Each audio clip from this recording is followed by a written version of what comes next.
Welcome to study official. आज हम discuss करने वाले हैं अपने बहुत इंपॉर्टेंट टॉपिक के बारे में। अपने पहले चैप्टर की जो सीरीज है ना टॉपिक वाइज वो चल रही थी। देखिए हमने यहाँ पर आपको पहला बताया केमिकल रिएक्शन, फिर chemical equation, balancing, combination, decomposition, displacement reaction, double displacement. आज हम आपको बताने वाले हैं बच्चों रेडॉक्स रिएक्शन के बारे में।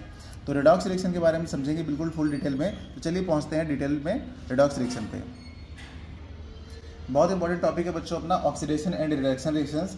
ऑक्सीडेशन एंड रिडक्शन को ही हम कंबाइन कर लेते हैं तो बोलते हैं रेडॉक्स रिएक्शन। तो यहाँ पर देखिए इस सबसे पहले हमको समझना पड़ेगा कि ऑक्सीडेशन क्या होता है और रिडक्शन क्या होता है। इसलिए मैंने आपको लिखे अलग अलग दोनों को समझा रखा है। देखिए सबसे पहले समझते हैं ऑक्सीडेशन क्या होता है। देखिए those reactions in which substance gains oxygen और loses hydrogen is called oxidation reaction. यानी आपके पास कोई भी रिएक्शन हो, यानी कोई सब्सटेंस है अगर वो ऑक्सीजन को गेन कर रहा है यानी ऑक्सीजन को रिसीव कर रहा है तो उसको बोलेंगे ऑक्सीडेशन रिएक्शन। अगर कोई सब्सटेंस है और हाइड्रोजन को लूज कर रहा है तो उसको बोलेंगे ऑक्सीडेशन रिएक्शन। आप दोनों मत लर्न कर लीजिएगा, सिर्फ एक लर्न कीजिएगा, दूसरा जस्ट उसका अपोजिट होता है। मैंने कहा कोई सब्सटेंस ऑक्सीजन को गेन कर रहा है तो ऑक्सीडेशन, लेकिन अगर ऑक्सीजन को लूज करेगा तो रिडक्शन। बढ़िया ना।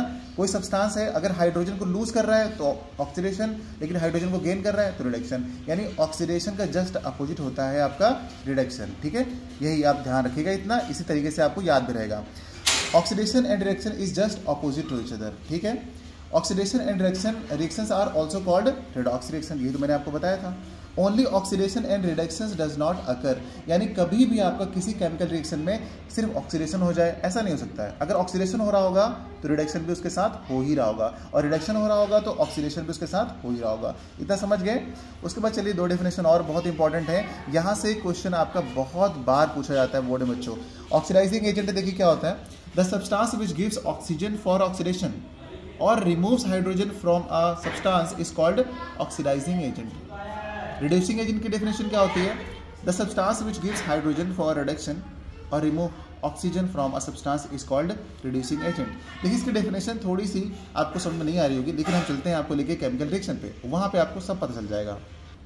तो यहाँ पर देखिए बच्चों हमारे पास एक केमिकल रिएक्शन है। केमिकल रिएक्शन क्या है कि कॉपर ऑक्साइड जब भी हाइड्रोजन रिएक्शन करता है तो बनाता है कॉपर और वाटर। ओके, तो यहाँ पर देखिए कॉपर ऑक्साइड जो था इसके पास ऑक्सीजन था। ठीक है, कॉपर ऑक्साइड के पास ऑक्सीजन है, लेकिन अब जब ये प्रोडक्ट बना है तो यहाँ पर कॉपर अकेला हो गया। अब इसकी ऑक्सीजन इसके पास नहीं रही, यानी यहाँ से इसकी ऑक्सीजन किसी ने छीन ली है। ऑक्सीजन जो था उसका क्या हो गया, रिमूवल हो गया। ठीक है, तो आप क्या लिखेंगे, रिमूवल ऑफ ऑक्सीजन। और जब भी किसी सब्सटेंस से ऑक्सीजन छीन ली जाए, ऑक्सीजन चली जाए, तो उसको बोलते हैं रिडक्शन। यानी कि CuO यानी कॉपर ऑक्साइड का क्या हो गया, रिडक्शन हो गया। अगर एक का रिडक्शन हो रहा होता है तो पक्का पड़ोसी वाले का क्या हो रहा होगा, ऑक्सीडेशन हो रहा होगा। देखिए हाइड्रोजन के पास यहाँ पर ऑक्सीजन नहीं था, लेकिन अभी इसके पास ऑक्सीजन आ चुका है। इसका मतलब इसी ने पड़ोसी की जो ऑक्सीजन है वो छीन ली है, तो इसका क्या हो गया, एडिशन ऑफ ऑक्सीजन यानी कि ऑक्सीडेशन। आप समझ गए। इस तरीके से आपको इतना रिप्रेजेंट ही करना है। आपको इक्वेशन दी जाएगी एग्जाम में और आपसे पूछा जाएगा इसमें बताइए ऑक्सीडाइजिंग एजेंट कौन है और रिड्यूसिंग एजेंट कौन है ना, जो भी मैंने आपको पीछे डेफिनेशन दिखाया।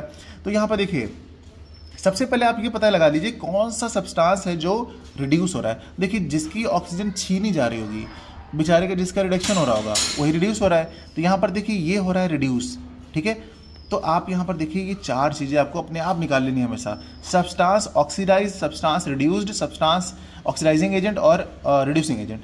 देखिए जो सब्सटेंस ऑक्सीडाइज हो रहा है और जो रिड्यूस हो रहा है, रिड्यूस कौन सा हो रहा है, देखिए कॉपर ऑक्साइड की ऑक्सीजन छीन ली जा रही है बेचारा, जिसका रिडक्शन हो रहा है वो रिड्यूस हो रहा है। तो एक पता लगा लीजिए, कोई सा भी एक। तो आपने पता लगा लिया कि सर कॉपर ऑक्साइड का जो है वो रिडक्शन हो रहा है।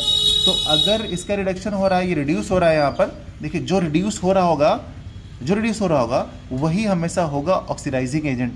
देखिए जो रिड्यूस हो रहा होगा वही होगा ऑक्सीडाइजिंग एजेंट, और जो ऑक्सीडाइज हो रहा होगा वो हमेशा होगा रिड्यूसिंग एजेंट। इस तरीके से आप लर्न कर लीजिए, बिल्कुल आसानी से आपको लर्न हो जाएगा। चलिए जैसे कि आपको अगला एग्जांपल है मैं निकाल के दिखाता हूँ और उसमें से आपको बहुत अच्छा समझ में आ जाएगा। देखिए ठीक है, यहाँ पर देखिए क्या है कि ये जिंक ऑक्साइड है। ठीक, अब जिंक ऑक्साइड के पास यहाँ पर देखिए क्या है, ऑक्सीजन है। ठीक है, लेकिन यहाँ पर जाकर के जिंक के पास ऑक्सीजन नहीं है। इसकी ऑक्सीजन क्या हो गई, चली गई, किसी ने छीन लिया। तो इसका क्या हो रहा है, इसका हो रहा है रिडक्शन। इसका क्या हो रहा है, इसका हो रहा है बच्चों रिडक्शन। ठीक है, यहाँ पर देखिए कार्बन जो है वो सिंगल था, लेकिन आगे जाकर के कार्बन क्या हो गया, कार्बन डबल हो गया, इसको ऑक्सीजन मिल गई, तो इसका हो रहा है क्या, ऑक्सीडेशन। अब आप इतना पहचाना सीख लीजिए खाली, किसका ऑक्सीडेशन किसका रिडक्शन, ये जान गए। तो अब हम यहाँ पे दो चीज़ें लिखेंगे, एक लिखेंगे ऑक्सीडाइजिंग एजेंट, ऑक्सीडाइजिंग एजेंट, ठीक है, और एक लिखेंगे रिड्यूसिंग एजेंट, रिड्यूसिंग एजेंट। ये आपसे पूछा जाता है एग्जाम में, ठीक है, बहुत पूछा जाता है। तो ध्यान से देखिए, मैंने क्या कहा, जो भी सब्सटेंस आपका रिड्यूस हो रहा होगा, जो भी सब्सटेंस आपका रिड्यूस हो रहा होगा वही क्या होता है, ऑक्सीडाइजिंग एजेंट। तो ये वाला क्या हो गया, ऑक्सीडाइजिंग एजेंट, ठीक है।